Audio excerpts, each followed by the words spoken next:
네, 여러분 반갑습니다. 9월의 두 번째 주말 잘 보내셨습니까? 벌써 여러분 가보년을 시작한 지가 엊그제 같은데 이제 벌써 연말로 치닫고 있습니다. 여러분들 1월에 준비하신 내용들 잘 갈고 닦고 계신지 모르겠습니다. 작년 이제 그 6월 1년 전이죠. 때쯤에 파생상품 시장의 축소를 말씀을 드렸더니 그대로 1년 뒤에 시행해졌습니다. 근데 문제는 6월에 38,000명이 되는 증권사의 임직원들이 10분의 1 정도 3,800명 정도가 명예나 감원을 통해서 시장을 떠났습니다. 이게 6월이었는데 너무 간절한 증권사의 CEO들과 그리고 정책 위반자들이 머리를 맞대고 이렇게 하면 안 되겠다라는 게 돌연 이제 시장에 팽배돼서 8월에 정책이 통과가 되고 오늘 9월 15일부터 한 7개의 정책이 진행이 됩니다. 보시는 이 내용들 이게 바로 7가지인데요. 이 내용들에 대해서는 제가 월요일날 시황방송하고 그리고 저녁 무료 방송을 통해서 여러분들에게 자세하게 말씀드리도록 하겠습니다. 이따 오셔서 여러분 좋은 말씀 잘 듣고 보시길 바라고요. 결국 이러한 내용들이 나오는 거는 시장을 교란시키기 위한 게 아니고 시장을 합리적으로 활성화시키기 위한 겁니다. 특히 내년 같은 경우는 1월 달부터 플러스 마이너스 30%의 아주 강한 옵션 드라이브를 걸기 때문에 강력한 드라이브가 나옵니다. 그걸 여러분들은 지금 준비를 하셔야 된다는 얘기죠. 그래서 여러분들 남은 기간 동안 9월, 10월, 11월 이제 얼마 남지 않았습니다. 벌써 9월도 절반의 시간이 훌쩍 지나갔는데 남은 시간 동안 여러분 잘 준비하셔서 행복한 내년을 기대를 하셔야 될 것 같습니다. 자, 그러면 9월에 세 번째 또 시작하는 월요일 첫 번째 날 주식시황 시작하도록 하겠습니다. 자, 먼저 국내 증시입니다. 코스피가 외로운 기관의 매수로 강보합 마감을 했습니다. 참 기관은 참 청개구리죠. 남들 매수할 때 매도하고 남들 매도할 때 매수하는 참 재밌습니다. 코스피 지수가 전거래 대비 7.7포인트 오른 2041.86을 기록을 했습니다. 개인이 119억, 외국인이 584억 매도를 함에도 불구하고 기관은 562억 매수를 보였습니다. 투신권이 906억, 연기금이 535억, 기타 법인이 141억 매수를 보이면서 기관의 562억 매수에 동참을 했고요. 프로그램은 차익 거래가 156억, 비차익 거래가 1062억 매도를 보이면서 총 1218억 매도 우위를 보였습니다. 업종별로 강세 업종이 많았죠. 지난 목요일 같은 경우는 거의 대부분이 약세였는데요. 통신업이 2.9%, 은행, 철강, 금속 등 대부분의 업종이 강세 마감했습니다. 반면 운수창고업, 증권업, 의료정밀업 등 10개의 업종이 약세를 보였는데요. 시가총액 상위 종목 중에서는 대부분의 업종이 강세 마감했습니다. 현대차, SK텔레콤과 기아차 등 15개 종목이 강세를 보인 반면 아모레퍼시픽이 그동안 많이 올렸다가 4.04%, KTNG, LG디스플레이 등 5개 종목이 약세 마감했습니다. 자, 이날 외국인들은 코스피에서 철강금속을 471억, 전기전자를 351억 매수를 보인 반면 서비스업을 418억, 운수장비업을 161억 매도했습니다. 기관은 통신업을 335억, 서비스업을 282억 매수한 반면 전기전자를 208억, 운송장비업을 67억 매도했죠. 자, 전반적으로 이러한 가운데 외환시장에서는 달러 대비 원화가 80전 내리면서 1035원 30전으로 달러 대비 유로는 0.0015달러 내린 1.2931달러로 마감을 했습니다. 자, 이날 코스피에서 상한가 3개 종목을 포함해서 328개 종목이 상승을, 하한가 1개 종목 포함해서 486개 종목이 조정을, 72개 종목은 보합으로 마감을 했습니다. 자, 다음은 코스닥입니다. 외국인만 매도하고 있습니다. 약보합 마감했는데요. 코스닥 지수는 전거래 대비 3.05포인트 내린 570.65를 기록을 했습니다.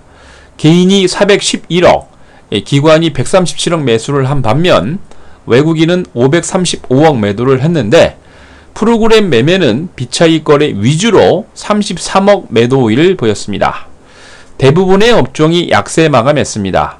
디지털 컨텐츠, 종이 목재, 유통 등 대부분의 업종이 약세를 보인 반면 제약업, 통신 서비스업, 기타 제조 등 9개 업종만 강세를 보였는데요. 시가총액 상위 종목 가운데 약세 종목이 대부분이었죠. 그동안 많이 올랐던 컴투스, 골프전, 동서 등 20개 종목 가운데 12개 종목이 약세를 보였고요. 셀트리온, SK 브로드밴드, CJ ENM 등 7개 종목만 강세 마감했습니다. 자, 이날 코스닥에서 외국인들은 디지털 컨텐츠를 66억, 통신 방송 서비스를 26억 매수했고요. 반면 오락문화를 176억, IT 종합을 161억 매도했습니다. 기관은 오락문화를 152억, 제약업을 82억 매수한 반면 IT 소프트웨어 서비스를 136억, 디지털 컨텐츠를 25억 매도했습니다.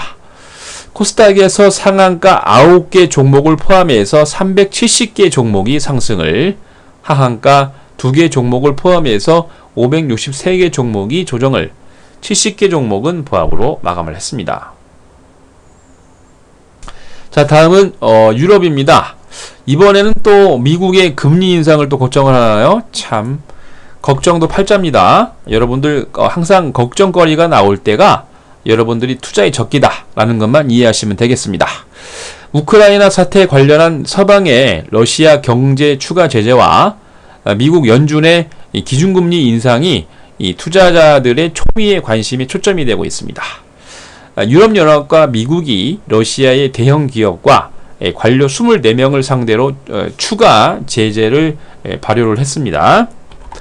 자, 그 내용을 보면은요, 러시아 에너지 기업이 3개사, 방위산업체 3개사, 은행이 5개사 등이었는데, 어떤 내용이었냐면요, 유럽 자본시장에서 30일 이상의 만기 채권 발행 금지를 하고 있고요. 주식 매매 제한, 그리고 이제 이런 내용들을 관보를 게재한 후에 즉각 시장에서 발효할 예정인데요. 어떤 기업이냐면 바로 러시아의 로스네프트, 트란스네프트, 가스프롬 네프트 등 에너지 유럽에 관련 기업이 3개사였으니까 그쵸? 자금 조달이 어려움에 직면할 것이다 라는 예상이 팽배해졌고요. 방위산업체 중에서는 우랄바곤자보드, 오트론프롬 등이 지목이 됐습니다.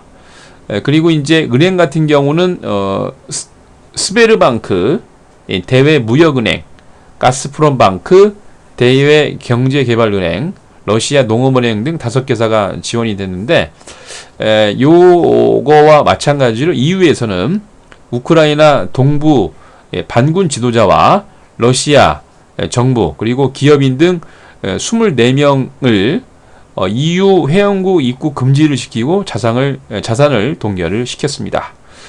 러시아 보복 조치로 인해서 EU에서 중고차와 소비재 수입 제한을 또 발표를 했는데요.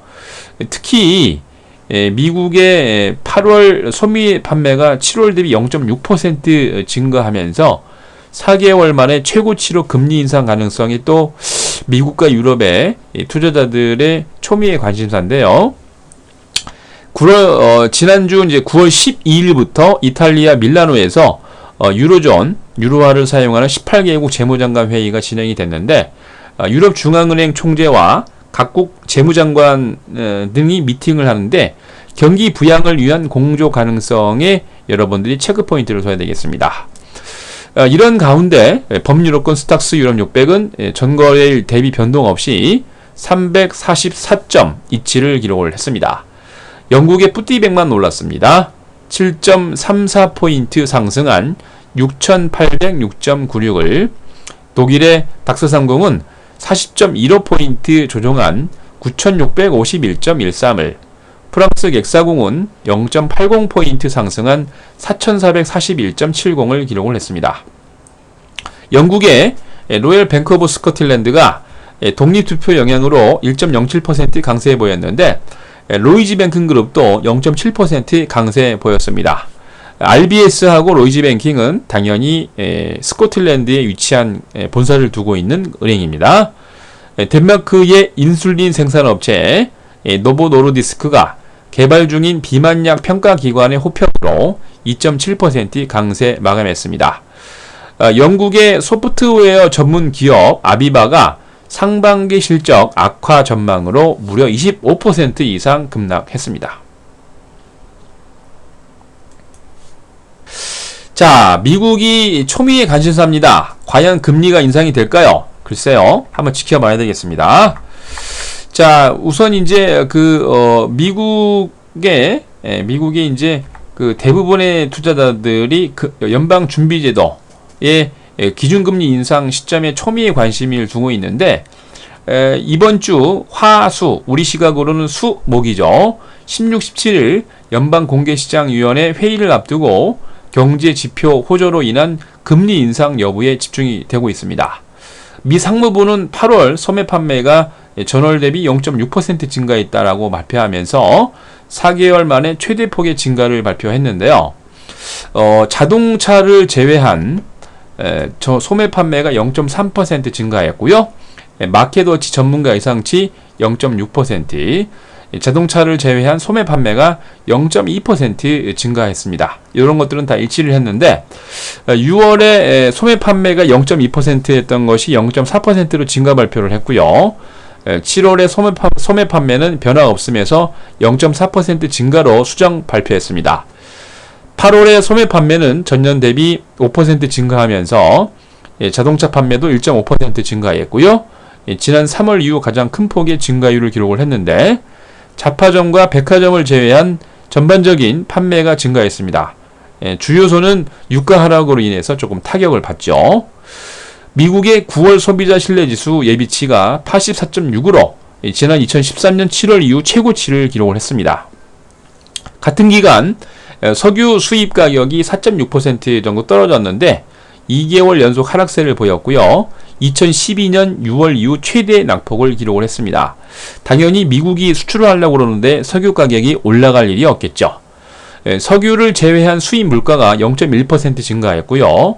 지난 3월 이후 첫 상승률을 기록을 했는데 자동차 수입 가격은 0.1% 증가했습니다. 미국산 제품 수출 가격은 0.5% 떨어졌고요. 농산물 수출 가격도 2.8% 떨어졌습니다. 8월 수입 물가는 전년 대비 0.4% 하락했고요.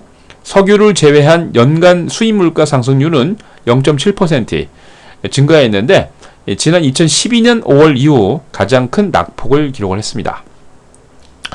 전반적으로 이러한 가운데 앞으로 다가올 FOMC 회의를 앞두고 전부 다 조정을 보였습니다.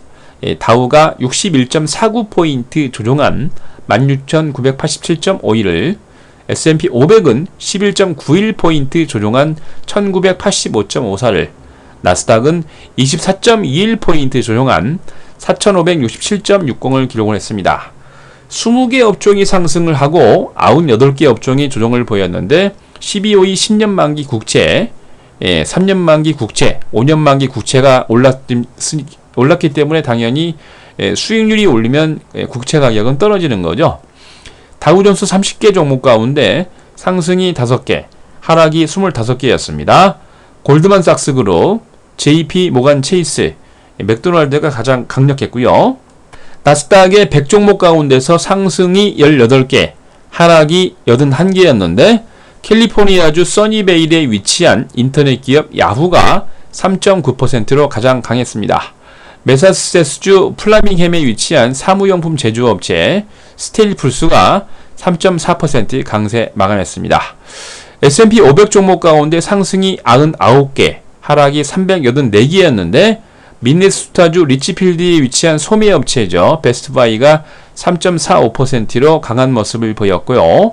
캘리포니아주 산호세에 위치한 전자상거래 업체 이베이가 2.9% 강세 마감했습니다. 자, 이날 뉴욕의 상하거래소에서 서부 텍사스 준진료는 67센트 조정한 배럴당 92달러 16센트로 90달러도 깨겠습니다. 런던 IC 선물시장에서 북해산 브렌트유는 1달러 8센트 조정한 배럴당 97달러 80센트로 마감했습니다.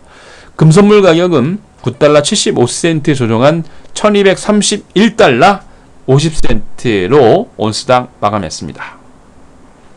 자, 다음은 9월 15일 월요일 국외 증시 일정입니다. 먼저 미국입니다.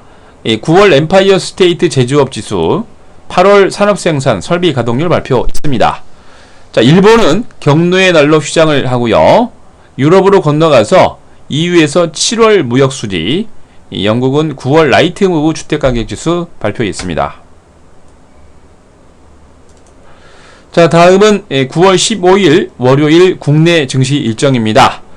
먼저 8월 수출입 물가, 제약업에서 8월 원외 처방 조정액, 반도체 상반월 낸드 디램 고정가격 발표 있고요.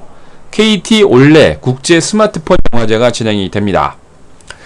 두 개의 회사가 불성실 지정됩니다. 코스피의 대성합동 지주가 자회사 대성산업가스가 타법인 주식 및 출자증권 취득결의 번복 공시로 벌금 400만원이 벌금 부과되면서 불성실 회사 지정되고요. 코스피의 중국 원양자원이 신주 인수권부사채 발행 결과 후에 철회를 하면서 부가벌점 4점, 전체적으로 누계벌점 8점을 기록을 했는데, 아시겠지만 1년에 15점 누계벌점이 되면 관리 종목으로 편입이 됩니다. 조심해야 되겠죠? 자, 여러분들 벌써 이제 9월도 절반이 흘렀습니다. 말씀드린 것처럼 내년을 준비하셔야 되는데, 아까 서두에서 얘기 드린 것처럼 지금 9월 15일 오늘 월요일부터 7개의 금융당국에서 정책을 내놓습니다. 바로 주식시장을 활성화하기 위해서 내놓는데, 말씀드린 것처럼 6월 달에 너무 많은 인원이 감원이 돼서 앞으로는 더 안 되겠다, 활성화시키자, 그런 방향으로 좋아지고 있습니다. 그래서 여러분들도 그런 것에 관심을 둬야 되겠고, 본격적으로 내년 초 되면 아주 강한 종목들이 강한 랠리를 지도를 할 겁니다. 그렇게 가기 위해서는 여러분 지금 준비하셔야 됩니다. 지금 준비하지 않으시면 여러분 늦습니다. 그래서 철저하게 여러분들 준비하셔가지고 좋은 생각으로 좋은 종목 여러분 계좌에 잘 넣으시기 바랍니다. 자, 그럼 이것으로 9월 15일 월요일 주식시황 마칩니다. 저는 여러분들 또 저녁 방송 통해서 뵙도록 하겠습니다.